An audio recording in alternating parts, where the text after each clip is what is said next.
कांद्याची पात मी नाही खात असं म्हणणारे खातील. चला तर बनवूया आज आपण कांद्याची पात. यासाठी मी कढईत 2 पळ्या तेल घेतलेलं आहे. छान गरम होऊ द्यायचं आहे. तर मी कांद्याची पात पहिले धुवून घेतलेली आहे स्वच्छाने, ती नितळायला ठेवलेली आहे.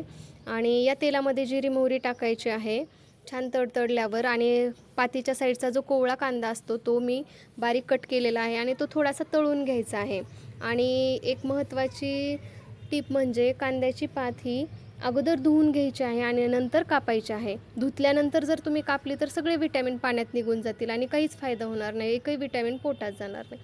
तर यामध्ये मी आता छान टोमॅटो टाकत आहे आणि मी जाडसर कुटलेला लसूणही टाकलेला आहे यामध्ये, मिक्सरमध्ये नाही वाटलेला. हे पहा मी आता टाकत आहे. ओबडधोबडच कुटायचं आहे, त्यामुळे पातीची टेस्ट छान लागते. छान मिक्स करून घ्यायचं आहे याला.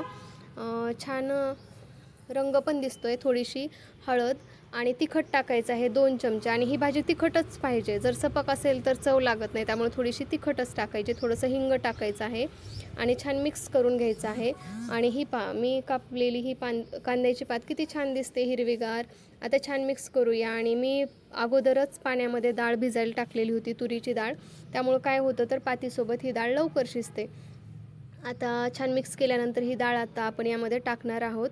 आणि पाणी या पातीमध्ये टाकायला कोमटच करून घ्यायचं आहे, त्यामुळे काय होतं भाजीची शिजबीज होत नाही आणि डाळ आणि पात एकत्र लवकर शिजते. नाहीतर काय होतं मग पात शिजते आणि डाळ कच्ची राहते आणि डाळ शिजवण्याच्या नादामध्ये पात खूप गाळ होऊन जाते आणि मग ते चवच जाते भाजीची.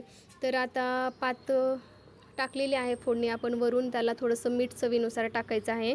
आणि खलबत्त्यामध्ये कुटून घेतलेलं ओबडधोबड कूट आहे, खूप बारीक नाही आहे, थोडंसं जाडसर आहे, ते टाकायचं आहे.